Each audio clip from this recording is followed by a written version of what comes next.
et bienvenue dans cette 5e émission, le Corner Club. Émission un peu particulière avec un sujet, je pense, qui va vous intéresser et surtout un problème. Vous voyez pas, il manque une personne là?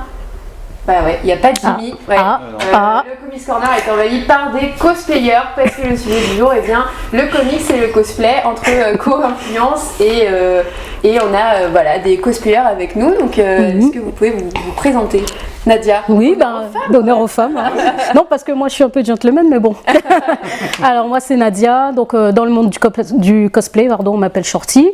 Donc je suis cosplayeuse depuis 2016 et j'incarne principalement des personnages de comics, quel que soit l'univers.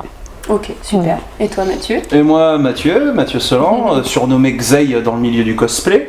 Et moi je fais du cosplay depuis 2013 et je fais essentiellement, en très très grande partie, des personnages issus de comics.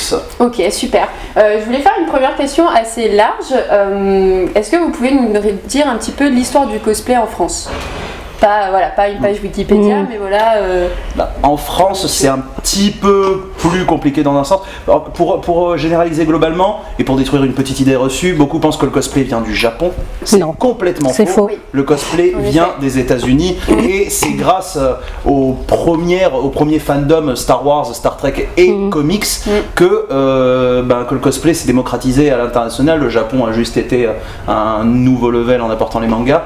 Mais après, pour revenir sur le territoire français, de mon point de vue, je connais des cosplayers qui font ça depuis plus de 10 ans, qui disent qu'ils sont là depuis 2006, 2004, 2003, mais à cette époque-là c'était encore vraiment niche et je trouve que le cosplay en France a réellement émergé vers la fin des années 2000, début des années 2010. Super, Nadia, t'es aussi disons que oui, je suis totalement d'accord, mais bien que je sois quand même, ça fait que depuis 2016 que je suis dans le cosplay, mais à ma connaissance, le cosplay a vraiment commencé fin des années 90 en France, parce qu'en fait l'Europe s'est appropriée la culture du Japon, sachant que ça fonctionnait énormément, le monde du cosplay, donc ils se sont appropriés cette culture du cosplay, mais c'est vrai que c'était milieu ou fin des années 90. Après, l'émergence vraiment du cosplay, je ne saurais pas le dire. Moi, je fais confiance à Mathieu, à l'expert. Non, pas du tout expert, mais c'est ce que j'en ai vu. Par exemple, tu vois, la première convention que j'ai fait, qui a été du côté de chez moi, en région bordelaise, qui s'appelle Animasia, c'était vraiment, à l'époque, en 2013, c'était encore une petite convention dans un gymnase, tu vois ce que je veux dire. Aujourd'hui, ça prend un hangar monstrueux. C'est normal. Voilà. Nous, du coup, on va rapprocher le cosplay aux comics, parce que le cosplay touche maintenant toute la pop culture en général. Dès qu'il y a une série, je prends Casa del Papel par exemple, ça peut devenir un cosplay. Nous, on va rester sur le comics vu qu'on est au Comics Corner.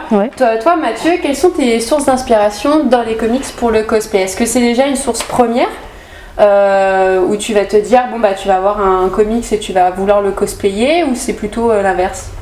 Moi je considère que le comics, pour moi, parce que faut savoir que je suis déjà depuis petit un très très très gros lecteur de comics, je trouve que c'est pour moi une des meilleures sources d'inspiration possible pour le cosplay, parce que c'est quelque chose que j'ai souvent tendance à dire et à répéter partout où je vais, c'est que le comics, il y a quand même des centaines de personnes, des centaines d'écrivains, de scénaristes, de dessinateurs, d'encreurs, etc., qui se sont succédés tour à tour pour donner leur vision du personnage et d'un même personnage pour le coup. À l'inverse, par exemple, d'un manga ou d'un bouquin où généralement c'est le même mec du début à la fin et le look change un petit peu. Voilà, mais là on a. Il n'y a pas de variation sur le personnage, quoi. Voilà, et là, il y en a, mais elles sont un peu plus minimes. Alors que le comics, c'est déjà rien que le concept de multiverse, multiverse, donc c'est infini, mais c'est une infinie de possibilités créatives. Exactement. Quoi. Donc c'est génial pour toi. Nadia, c'est un peu pareil. Est-ce que tu es lectrice aussi de comics comme Mathieu? Alors, ça fait très longtemps. Oui, mais ça fait longtemps que je ne lis plus des comics. J'ai découvert quand même l'univers des comics avec les Strange, c'est des vieux. Voilà, vous voyez, c'est vraiment la base. C'est comme ça que j'ai découvert les comics, mais ça va faire quand même quelques années que je n'en lis plus. Mais par contre, je continue. Ça reste quand même une source d'inspiration parce que je continue de m'informer sur les personnages, leur évolution Et ce qui me permet de faire justement des cosplays, par exemple, d'un personnage en plusieurs versions.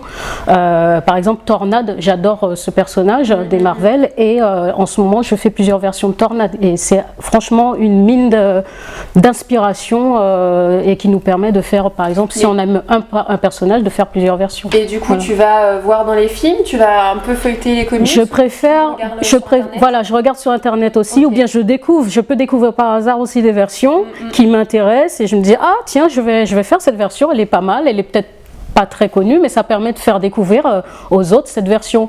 Et ça reste vraiment ma première source d'inspiration, c'est les comics. Et voilà, les films, j'ai fait très peu de personnages issus des films, en fait. Je préfère les comics, largement. Et du coup, ça va un peu avec la question précédente. Quelles sont les limites de la source d'inspiration dans les comics pour le cosplay? Alors, les limites, ça peut être compliqué sur certaines choses. Disons que...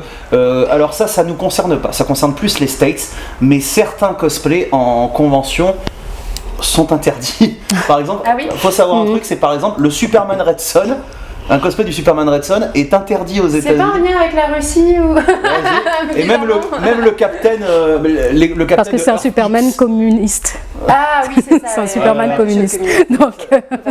Non, mais c'est ça le problème aussi, c'est que le comics est très politique, et que des fois certains comics ne peuvent pas se permettre...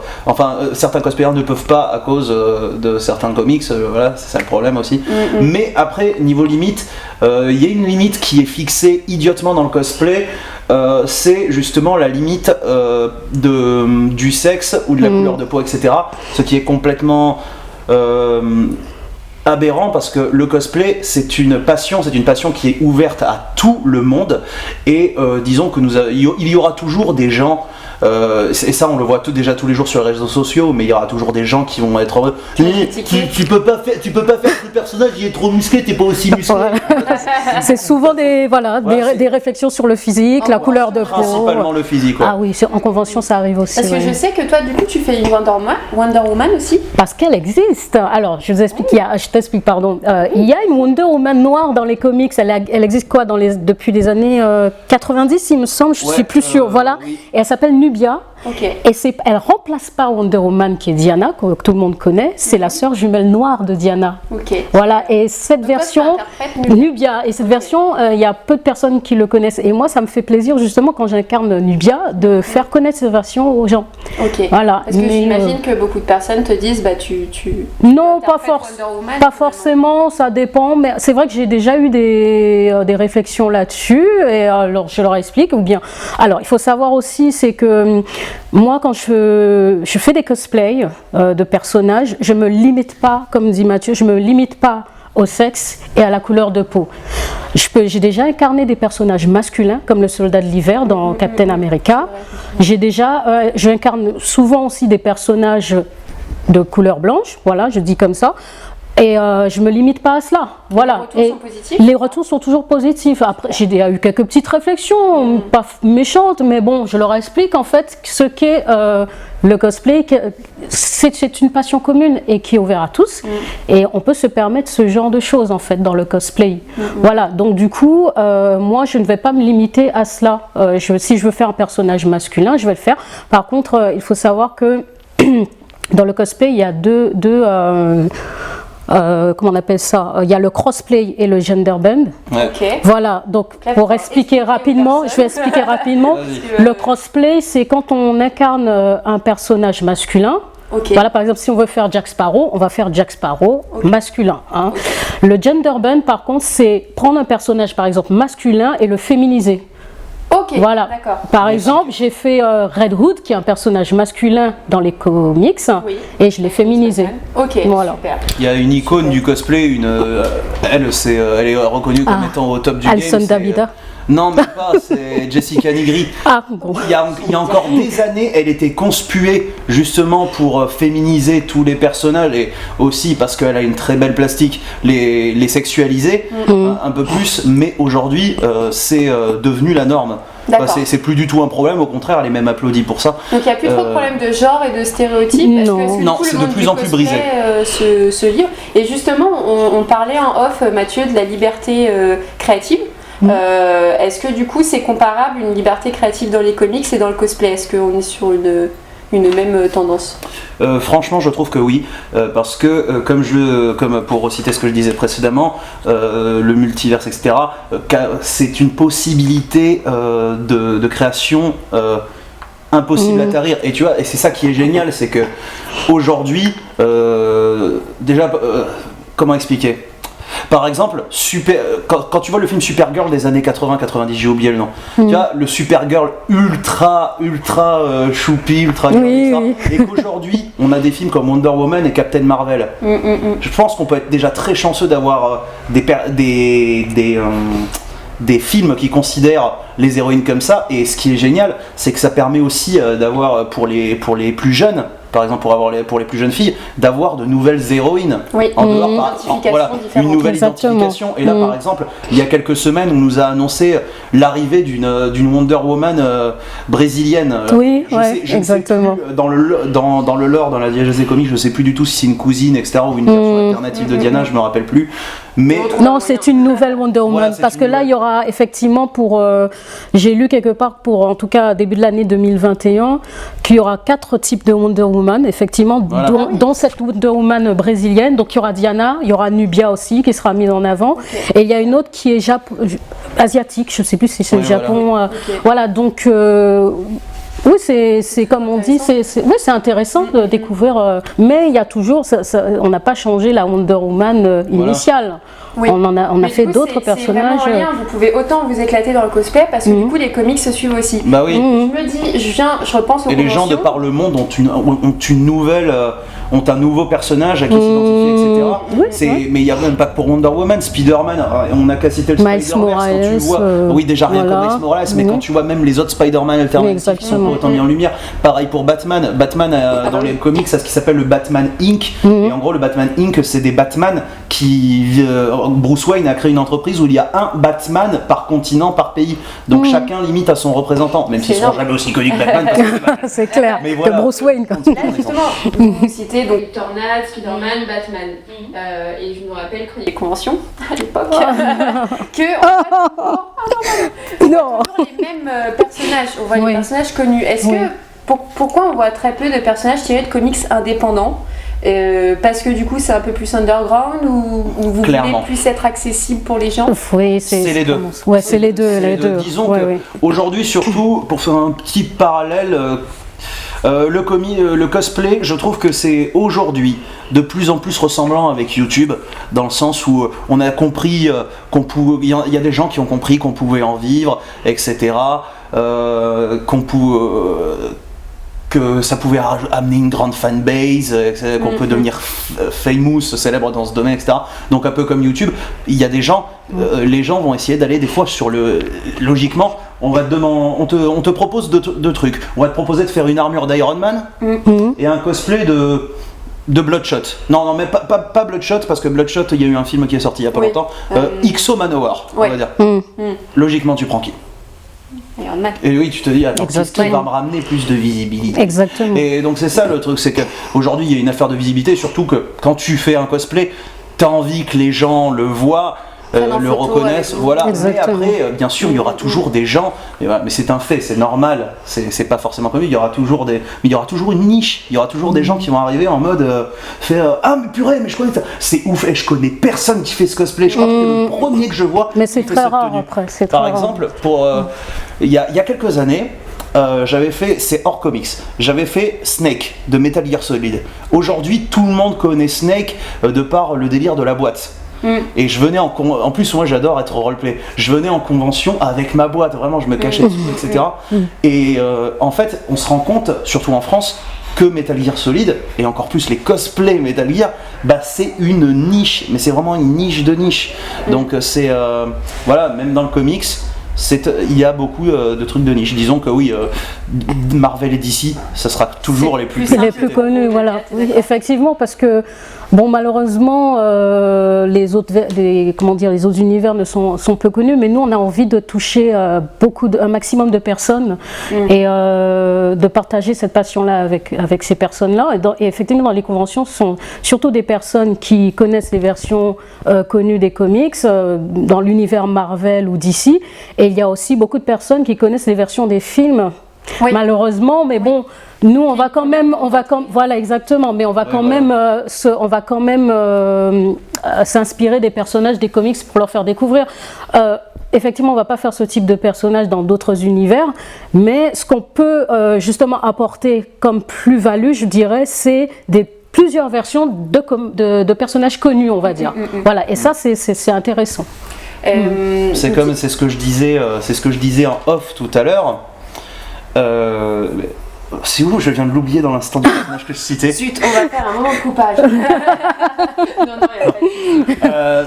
C'était de qui? C'était qui? Ah oui, je me rappelle plus. Toi aussi, tu l'as oublié? Oui. Ah, c'est horrible, je déteste quand ça m'arrive. Désolée. Bref, je crois que c'était Wolverine. Généralement, quand tu commences le cosplay, surtout que c'était une question qui avait été posée très innocemment quelques temps plus tôt par Jimmy, qui disait mais est-ce que toi, en tant que cosplayer, t'as pas envie d'apporter ta version du personnage? Oui, effectivement. T'as pas envie d'apporter ta version. Ben, en fait, généralement, ça commence un peu comme ça. C'est-à-dire, déjà, en fait, c'est limite obligatoire. Enfin, limite, hein. Au début, quand tu fais un cosplay, tu sais, quand tu ne connais pas du tout les matériaux, quand ton cosplay est 100% placard, tu sais, tu sors tes débardeurs, tes jeans, cosplay placard, ouais. Vous êtes d'accord que vous êtes des cosplayers, vous construisez et fabriquez. Je crée mes costumes. Voilà. Ouais. Moi, je fais les deux. Honnêtement, je fais les deux. Je fais les deux aussi, ça dépend en fait. Ça dépend. Voilà. Il y a peut-être que je vais acheter une partie, faire une partie. Enfin, ça dépend vraiment. Des fois, d'ailleurs, je rebondis vite fait. Il est des fois même moins pour ceux qui ont un portefeuille plus modeste que d'autres. Des fois, il est plus intéressant d'acheter un truc et de le remodifier. Voilà, exactement. Que de le faire entièrement. Et je dis juste un petit truc, n'ayez jamais honte d'acheter quelque chose ou un cosplay entier, ne mentez juste pas. Voilà, c'est ça. Vous dites que vous l'avez. Si vous allez à un concours et vous dites ouais, je l'ai fait entièrement et qu'on voit l'étiquette derrière, alors là vous allez vous décrédibiliser. Non, ça sert à rien. Et pour revenir sur ça, donc j'avais vu un cosplay de. Ah non, je crois que c'était Iron Man. Non, je sais plus. Wolverine ou Iron Man. Wolverine. C'est Wolverine. Ouais, il avait fait un truc très modeste quoi. Il avait le débardeur. Il s'inspire du film Wolverine. Avec ce qu'il peut faire quoi. Voilà. Mais après ça, après ça, il avait pris du galon, il avait pris encore plus de skill. Et en fait, il s'était dit, je vais prendre plusieurs versions de Wolverine et les jumeler. Tu vois ce que je veux dire? En créer une toute nouvelle version. Une version hybride, on va dire. À moi. Voilà. Tu vois, c'est ça qui est génial. Et voilà, non, en fait, je viens de. Tu parles tellement que tu oublies ce que. Je viens de me rappeler mon deuxième exemple. Mais ça, c'est un pote qui a fait ça sur Wolverine. Mais alors, l'exemple dont je me suis rappelé, ça y est, c'est Spider-Man. Un mec incroyable qui avait fait Docteur Octopus en Spider-Man dans la nouvelle version. Je sais pas si tu vois, avec la tenue blanche, le symbole d'Hydra ici et ses tentacules, avec la tenue Spider-Man, mais il l'avait Iron Spiderisé. Tu vois ce que je veux dire? Donc en fait, il a gardé le truc de Spider Octopus, mais il a fait l'armure, il a repris en faisant l'armure d'Iron Spider, et il a retransformé, il a réadapté les tentacules d'Octopus en les transformant en tentacules, mi-tentacule Octopus, mi-patte de l'Iron Spider, et il a adapté le coloris en fonction, et ça donne un mélange mais juste incroyable. Ça doit être très beau si on arrive à retrouver ça sur internet. Ça serait pas mal. Quand je vous entends du coup parler de cosplay, qu'est-ce que vous pensez de la légitimité aujourd'hui du cosplay en France? Est-ce que vous vous sentez légitime de vous dire je suis cosplayer? Est-ce que aujourd'hui ça commence à s'apparenter plus à un métier ou juste à on vous dit c'est votre hobby quoi?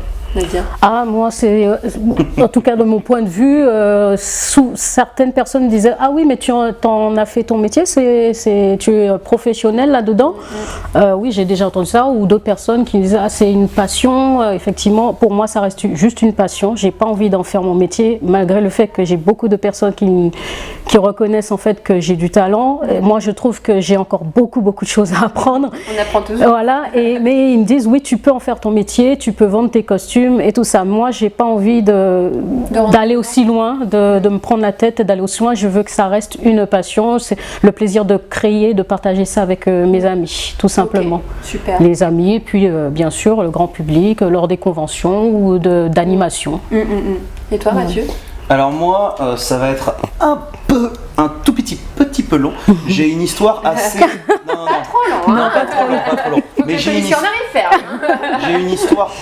une histoire avec le cosplay, c'est-à-dire que avant le cosplay, c'est-à-dire avant 2013, j'ai toujours été un petit bouboule.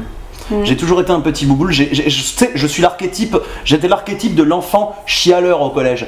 C'était vraiment. On lève le poing sur moi. Voilà. Le problème, c'est que voilà, avant, j'ai jamais su ce que je voulais faire de ma vie. Vraiment, jamais. Et je rechignais devant la moindre activité manuelle. Mathieu, le lave-vaisselle. Et ben en 2013, donc c'est en terminale, j'ai découvert le cosplay. Et c'est là quand j'ai commencé à crafter et à me maquiller. Je me suis rendu compte que j'étais capable de faire quelque chose, que j'avais zéro confiance en moi et je me suis rendu compte que je savais faire quand même quelque chose de mes 10 doigts quoi. Et une fois arrivé dans des études après, dans des études supérieures, je suis arrivé à la fac, j'y suis resté 1 mois et quand je suis arrivé à la fac, le cul assis sur une chaise, c'est pas ça que je veux faire. C'est pas ça, moi ce que je veux faire c'est créer, parce que le cosplay m'avait développé ça. Et en fait justement, peu de temps après, j'ai commencé vraiment à faire des trucs dont j'étais vraiment très fier. Le cosplay m'a même aidé à perdre du poids, parce que moi j'avais envie de ressembler à mon personnage, donc ça m'a forcé à maigrir. Ça prend part dans ta vie très importante. Voilà, et ben c'est aller plus loin que ça, parce que justement moi depuis petit je suis dans tout ce qui est j'adorais la scène, déjà j'étais musicien, j'adorais me montrer en spectacle, etc. Dans les conventions cosplay en plus il y a des concours où il y a des défilés cosplay, etc. et je n'en ratais pas un. Et il est arrivé le jour où en fait je me suis enfin rendu compte de ce que je voulais réellement faire, c'est d'être comédien. Et grâce au cosplay. Voilà, il y a quelques années, parce qu'il y a 4 ans, j'avais reçu un appel. J'avais passé un petit concours casting, et c'est des potes du cosplay qui m'ont dit Mathieu, essaye. Et en fait, c'était pour un, ça n'a rien à voir avec le comic, c'était pour un animé japonais, pour One Punch Man. Et en fait, par grande surprise, je reçois un mail, je tente le truc, je reçois un mail, bravo. Tu seras dans la version française de la série. Et en fait, à partir de là, j'ai compris que, en fait, si j'avais pas eu le cosplay, si j'avais pas eu ce déclic, j'aurais pas eu confiance en moi. Et aujourd'hui, j'en fais mon métier. Donc ça fait un processus dans ta vie. Voilà. Et je pense qu'il est pour d'autres personnes. Moi, je connais aussi une autre cosplayeuse de Marseille. Donc moi, en bénévole et en passion, je suis sur le site Batman Legend et on a travaillé beaucoup avec Jill Grayson, que j'adore et je lui fais des coucou. Et elle, je sais que personnellement, ça a été aussi un gros déclic dans sa vie et que maintenant, elle en fait une partie de son métier quand elle peut. Après, c'est un peu compliqué. Et justement, pour finir là-dessus, je finirai là-dessus. Comme pour moi, le cosplay peut aider à trouver des vocations et d'autres vont en faire leur vocation. Pour citer 2 exemples, par exemple, Nat Cosplay, qui est connue sous le nom de Nadia Cousumain, qui a participé à l'émission Cousumain de M6. Elle, aujourd'hui, elle en a fait son métier et aussi elle est couturière. Pour donner un autre exemple, une amie, Lady Sunday, justement, est devenue cosplayeuse pro. Elle donne même des conseils pour se lancer là-dedans. Elle fait pas mal de tips sur son Instagram. Elle fait même des books, des books pour bien faire un cosplay, pour comment choisir son matériel. Elle fait même une chaîne YouTube là-dessus. Certains développent leur passion en allant sur YouTube, en faisant des vlogs, etc. D'autres arrivent clairement à en faire leur parce que clairement c'est super et j'imagine que s'il y a des gens qui nous écoutent et peut-être des jeunes qui essaient de se cosplay, ça leur donne beaucoup d'avenir et c'est le cosplay se professionnalise énormément actuellement. Parce qu'il y a Au-delà des personnes qui sont des... Comment? Ah non, je pensais que t'allais dire on pensait. Non, en fait, ce que je veux dire, c'est qu'il y a deux catégories dans le cosplay. Il y a ce qu'on appelle le prop making, c'est-à-dire la création de costumes, d'armure, accessoires, masques et tout ça. Et il y a aussi la partie costume, donc des couturiers, des couturières, voilà. Donc, du coup, il y a des personnes qui font les deux, il y a des personnes qui sont plutôt spécialisées dans la couture, des personnes qui sont spécialisées dans le prop making, et d'ailleurs ça se professionnalise, et il y a beaucoup de personnes qui vendent même dans le prop making, qui vendent pour d'autres cosplayers des armures, des accessoires, ce genre de choses. Oui, c'est large. Je voulais juste finir sur deux derniers petits trucs, pardon. Justement, ça vient juste de me venir, et c'est pour les gens, pour ceux qui ne pensent pas que le cosplay peut vous amener loin. Je pense à deux petits exemples. C'est une troupe de cosplayers qui s'appelle Parallel Life Studio. Ah oui, Parallel Life Studio, dont Night Hero Production fait partie. Alors pour ceux qui ne connaissent pas Night Hero, ce mec-là, au Batman Day de l'an dernier, est devenu le Batman officiel de la Warner. C'est pas celui qui était aux Champs-Élysées là? Si. Il était énorme, il était magnifique. D'une qualité irréprochable, ah ouais, effectivement, entièrement fonctionnel, inspiré de Arkham Knight. Et c'est devenu le Batman officiel de la Warner. Et Parallel Life Studio, donc les props makers avec qui ils bossent, aujourd'hui ils bossent dans le cinéma. Exact. Là actuellement, les derniers costumes qu'ils ont fait, voilà, le dernier costume qu'ils ont fait, les derniers trucs qu'ils ont fait, la dernière collab qu'ils ont fait, c'est pour le film, je me rappelle pas comment il s'appelle, c'est le film français sur les super-héros avec Benoît Poelvoorde, etc. Je me rappelle plus du nom. Voilà. On le mettra en lien sur YouTube parce qu'on n'a pas de mémoire aujourd'hui. Voilà. Et pour un autre exemple, un dernier exemple, Moll Cosplay. Connu pour son cosplay de Gérald de Rive, etc. Effectivement, Et beaucoup de cosplay. Mais ce mec-là, de base, est cascadeur. Il est cascadeur au cinéma. Et en fait, aujourd'hui, déjà, il travaille avec toutes les grosses entreprises de jeux vidéo. Et c'est lui qui est le comédien qu'on embauche pour faire leurs spots télé, leurs spots publicitaires, etc. Et il fait des courts-métrages, mais d'une qualité irréprochable. Donc, bon entendeur, cosplay, c'est pas un déguisement, c'est aussi un métier. Voilà. Ce n'est pas du tout du déguisement, le cosplay. Non, mais c'était génial, et puis on mettra tout en lien parce que c'est super intéressant. Pour revenir un peu sur le contexte actuel, sur le coronavirus, parce que c'est très actuel, comment ça vous bloque dans votre passion du cosplay? Alors, je vais notamment penser aux conventions qu'il n'y a plus. C'est un gros frein. Est-ce que du coup vous répercutez tout sur les réseaux sociaux, comme beaucoup? Les réseaux sociaux, puisque ça ne m'empêche pas de continuer de créer. Depuis même le premier confinement, malgré le fait que je fais du télétravail, malheureusement, mais enfin bref, donc je travaille quand même, mais ça m'a permis aussi de me concentrer sur d'autres costumes, donc que j'ai pu créer jusqu'à aujourd'hui.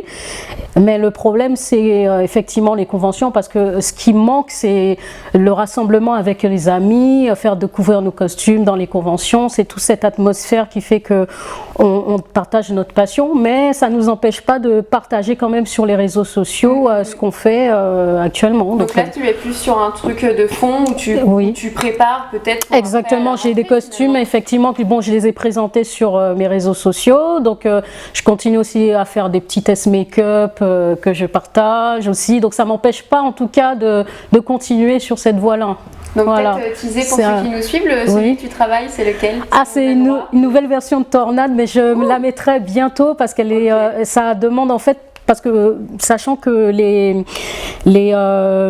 costumes de Tornade sont plutôt des costumes en tissu, et cette version-là, j'ai vraiment fait du prop making là-dessus. J'ai vraiment crafté, comme on dit, j'ai crafté le costume pratiquement entièrement. À part la cape que je vais faire bien sûr en tissu, bien sûr, mais j'ai pratiquement tout crafté en fait sur ce personnage. Bon, on a hâte de voir ça sur ton compte Instagram. Et toi Mathieu, du coup, la crise et le cosplay?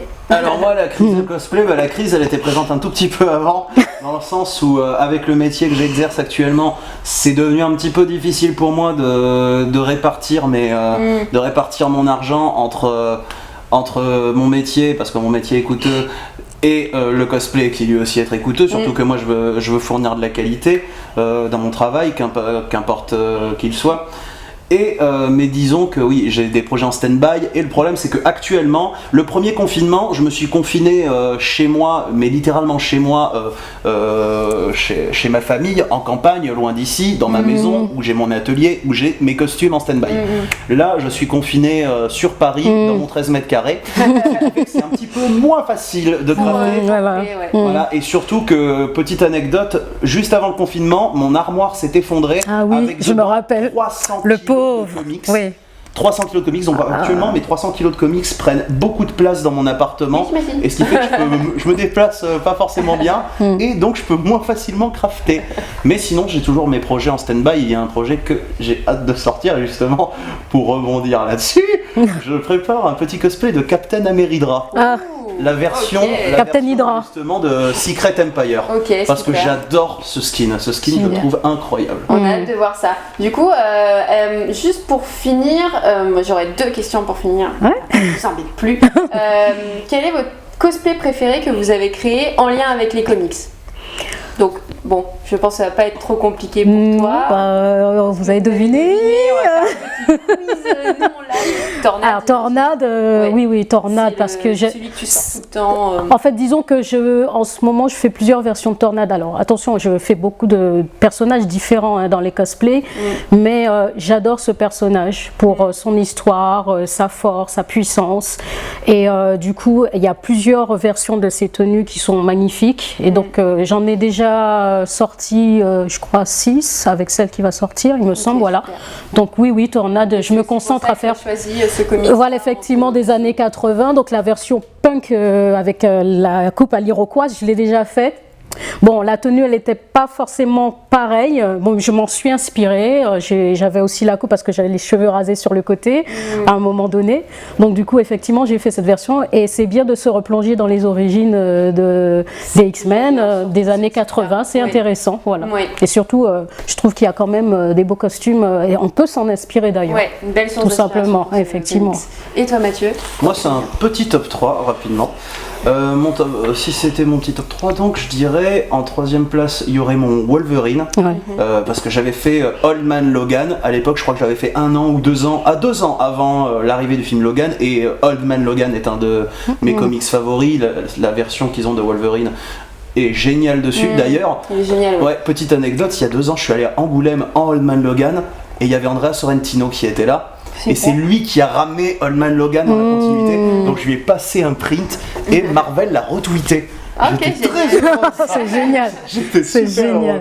2ème, c'est Venom, parce que j'ai fait Venom en 2014 et avec mon meilleur ami qui était en Carnage. Et alors, d'ailleurs, j'ai fait une version parce qu'il y a une version de Tornade vénomisée. Ah bon? Et je l'ai fait, j'ai fait le masque et tout. D'ailleurs, je vais envoyer Et franchement, j'ai découvert cette version-là. Et malheureusement, dans le comics d'où est issue cette version de Tornade, il n'y a qu'une image d'elle vénomisée, et j'ai dû m'inspirer de sa figurine pop pour faire le costume. Ok, comme quoi le pop intervient dans la aussi, voilà, donc, mais elle est superbe cette version de Tornade génial. aussi. Voilà. Tu finis avec le top 1, oui, parce que je voulais rebondir. C'est un duo, mais qui vient du même univers, Daredevil et le Punisher, parce que j'ai fait les deux versions. D'ailleurs, le Punisher, je l'ai fait très peu de temps, parce que j'ai offert mon plastron du Punisher à un ami que j'espère qu'il regardera cette émission, qui se nomme le commis des comics. Et oui, lisez, et donc, dit-il, et donc j'ai offert mon plastron du Punisher il y a 2 ans à la Comic-Con. Génial. Et le premier, parce que niveau roleplay, je m'éclate. Si je cite mon top 3, c'est parce que niveau roleplay, tous ils sont géniaux. Ah oui, bah oui, c'est sûr. Géniaux, pardon. Géniaux. Pourquoi tu as choisi ce comics-là? Attends, je viens après. Et premier Daredevil, parce que Daredevil, en plus, cosplay très simple. Je faisais le Daredevil saison 1 et inspiré de Frank Miller, donc c'est avec le bandana noir. Mais ce qui fait que, mais en fait, ce que les gens ne voyaient pas sous le masque, c'est que j'essayais vraiment de ne pas focaliser mon regard. Voilà. Comme Matthew Cox, voilà. Donc vraiment focaliser, avoir le regard constamment, d'ailleurs pour ne fuyant, pour vraiment être Daredevil en tout. Et quand on me demandait d'enlever le masque, j'étais vraiment, un peu perdu quoi. Ouais, je faisais vraiment l'aveugle. Et pourquoi Spider-Verse? parce que je suis un énorme fan de Spider-Man. Pour moi, c'est le personnage de comics qui m'a le plus inspiré de ma vie et qui continue de m'inspirer aujourd'hui. Et Spider-Verse, pourquoi ? Parce que les gens ne connaissent, enfin si, maintenant on commence à connaître plus. Depuis Spider-Man New Generation, enfin Into Spider-Verse, les gens, enfin le grand public comprend qu'il n'y a pas que Peter Parker. Oui, à tel point que quand le générique, quand la bande-annonce est sortie, sous la bande-annonce, j'ai quand même vu un commentaire sur YouTube qui disait mais c'est n'importe quoi là, la bien-pensance, Spider-Man il est pas noir, il s'appelle pas Miles Morales, il s'appelle Peter Parker. Voilà. Il y a encore beaucoup de gens, les gens ne savaient pas. Voilà, il y a encore beaucoup de gens qui ne savent pas qu'il y a des Spider-Man alternatifs, comme il y a des Superman alternatifs. Oui, voilà. Et des Green Lantern. Je dis à chaque fois aux gens, si vous avez aimé Into Spider-Verse, lisez le comics parce que c'est la même chose x2.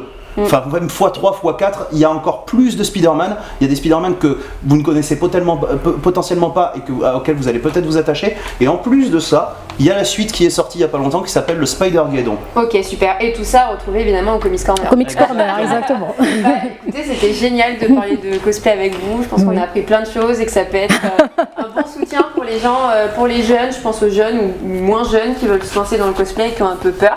Oui. Je pense que justement d'ailleurs une dernière chose rapidement, effectivement il faut savoir que le cosplay est ouvert à tous, quel que soit l'âge. Il y a des jeunes, des moins jeunes, et de tout corps de métier. On a vraiment des amis dans tous les univers, de tout âge. Donc il ne faut pas se focaliser sur l'âge. Si vous voulez vraiment pratiquer le cosplay, faites-le. Si ça vous plaît, faites-le, lancez-vous. Et ne prenez en compte que les avis constructifs. Exactement. Ceux qui vous clasheront pour votre poids, pour votre preuve à l'appui. Ceux qui vous clasheront pour votre poids, pour votre taille, pour votre sexe, pour votre couleur de peau, ceux-là, leur critique n'est pas valide. Exactement. Leur critique, vous prenez la critique.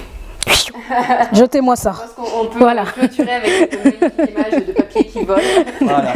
Merci à vous pour cette belle émission. J'espère que ça vous plaira, que vous commentez, partagez. On va bosser sur la 6e encore avec de beaux projets.